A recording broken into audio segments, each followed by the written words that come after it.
feel like this video is kind of necessary to go out there and make, to follow up on the Claude Giroux thing and, you know, just highlight everything that we had as material after the trade manifested. Now, I will say right off the bat that the video we made initially when the reveal was actually put out there and that he was traded, it was very negative from my part. My entire point in that video was, how the heck are you gonna go out there and trade Claude Giroux and have to add in your package? I get it, for a rental guy and a whole bunch of other scraps, you got yourselves Owen Tippett, a very legit young NHL player, a first-round pick, as well as a third-round pick, so that's not a bad haul for a guy that might have only stuck around for a few more months and maybe a few more years if you were lucky to have him re-sign, but it's Claude Giroux.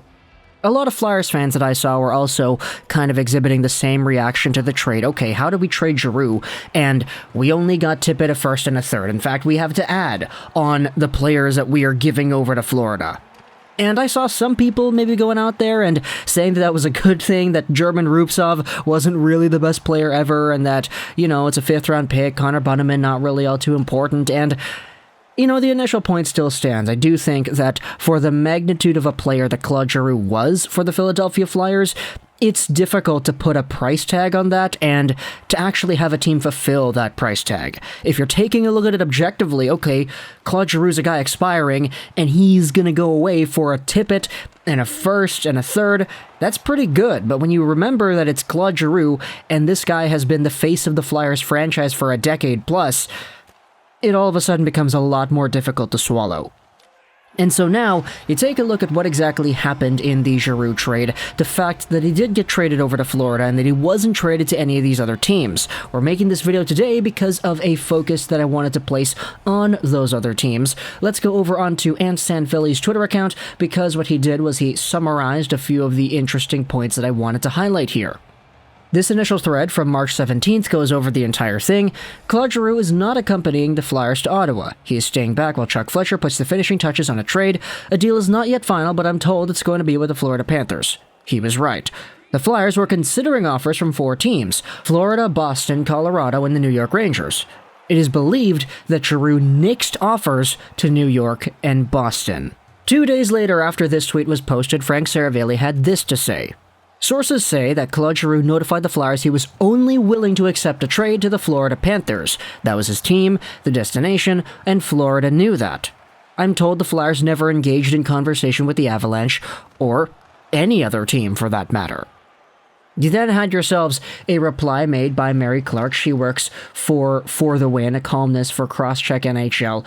She said this: Giroux finally made a selfish decision and didn't sacrifice for the team like he's done for his entire Flyers career. And you know what? Good for him. The Flyers let Giroux down his entire career. He didn't owe them anything. The blame solely lies at the feet of the Flyers organization for the last 10 years, from Ron Hextall to Fletcher on down. Their ineptitude of building a competitive team is what got us to this point, and this was always going to be the deserved outcome, like it or not. Anyway, my rooting interest from here on out until the season is over is Claude Giroux and the Florida Panthers. Go win that Stanley Cup, Claude.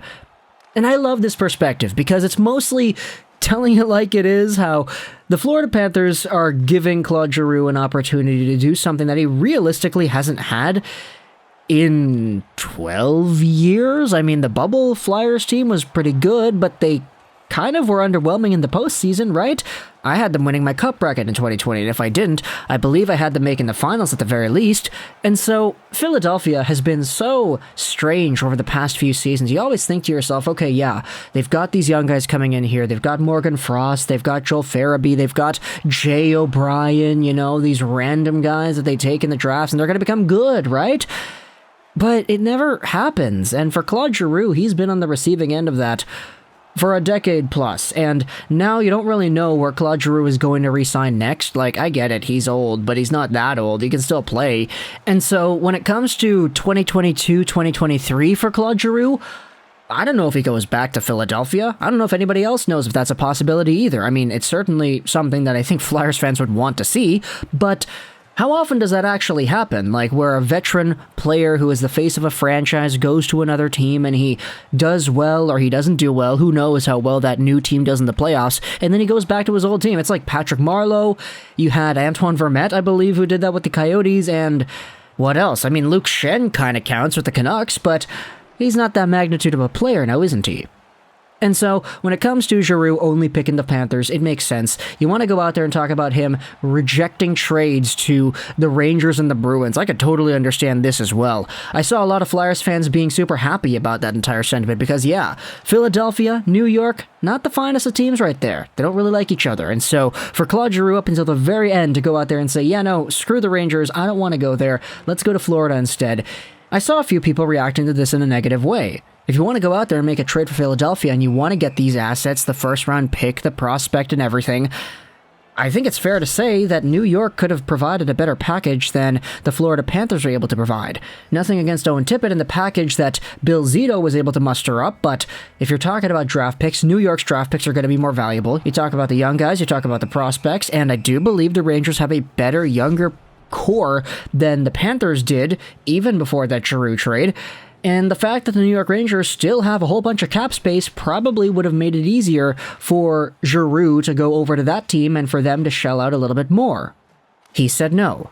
To them and to the Boston Bruins, who, to their credit, did bolster up their roster for the Hampus Lindholm trade, and you take a look at the huge overpayment that entire thing provided. Granted, they re-signed Lindholm, so good for them, but still, Vakanainen, John Moore, all the draft picks, it was huge, and I think the hauls that the Rangers and the Bruins could have provided to the Philadelphia Flyers, should Giroux have just accepted a trade there, would have overshadowed that in overall value compared to what the Florida Panthers gave up for Giroux. This is also sort of why I was pissy in the video we made initially, because, okay, you traded away Claude Giroux, you had to add, and you got a package that was a lot less than what a lot of these other guys got. In fact, Ben Chiarot went for the same price that Claude Giroux went for pretty much. Do you want to imply that these two guys are worth the same on the market? Because I don't care how many minutes a Ben Chiarot plays or how many scoring chances a Ben Chiarot shuts down on the rush coming back to his own end. Claude Giroux is Claude Giroux, and he was a decade-defining player for the entire gosh darn league. So there's a magnitude of greatness that exists within his game that I don't think was necessarily represented well in the trade to Florida. Sure, it's a rental. Sure, he's only going to be there for a few months, but I feel like a lot of Panthers fans were very happy about the trade, and I feel like a lot of Flyers fans were sort of salty about it. Not to mention the fact that when it comes to Claude Giroux making his selfish decision, which I definitely do believe he had the choice in doing so, and I believe he exercised that right properly because, come on, it's Claude Giroux, he can do whatever he wants. There are other reasons as to why he would not want to go to the Bruins or the Rangers. Firstly, the Rangers have been a team whose reputation is defined by their goaltender. Like, I know they have some good scorers up front, they have some good chemistry, they have some good offensive productivity capabilities. It's just, you take a look at all the Rangers stats and the expected goals and what Igor Shesterkin is doing right now, they're winning games because their goaltending is fantastic, not necessarily because they're scoring the lights out. For Boston, Florida's just a better team. Like, straight up, Florida's a better team than all of these teams, except for, I guess, Colorado, but Colorado wasn't really talking with the Flyers when it comes to a Giroux trade now, weren't they? And so, you take a look at the odds that Claude Giroux has when it comes to potentially making the finals again. I mean, the Florida Panthers are a better bet than anybody else in this division, aside from maybe the Tampa Bay Lightning, and you know they wouldn't have wanted to do that. And so, for Claude Giroux to have chosen the Florida Panthers as his team, sure. Did this limit the return that the Flyers could have gotten? Did this limit the bargaining power? Absolutely. But it still was Claude Giroux's choice, and at the end of the day, it was his choice that I very much believe he had himself a good reason to exercise.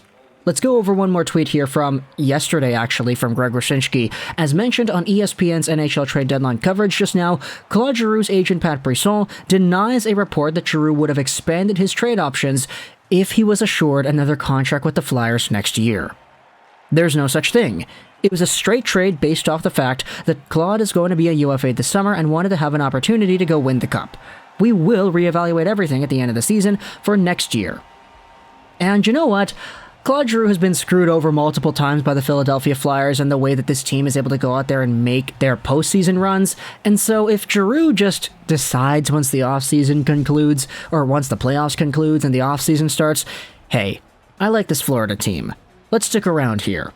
Now, I don't really know if that's possible, but you can let me know in the comments if that is something you would like to see. If Claude Giroux does indeed go back to the Flyers, then hey, good for them. They keep the guy, they get the first, they get Tippett and all that, and hopefully Giroux comes back with a Stanley Cup ring on his finger. But let me know in the comments all your thoughts about this entire idea of him rejecting trades to the Rangers and the Bruins. I hope you enjoyed this video of Charles 99, and bye.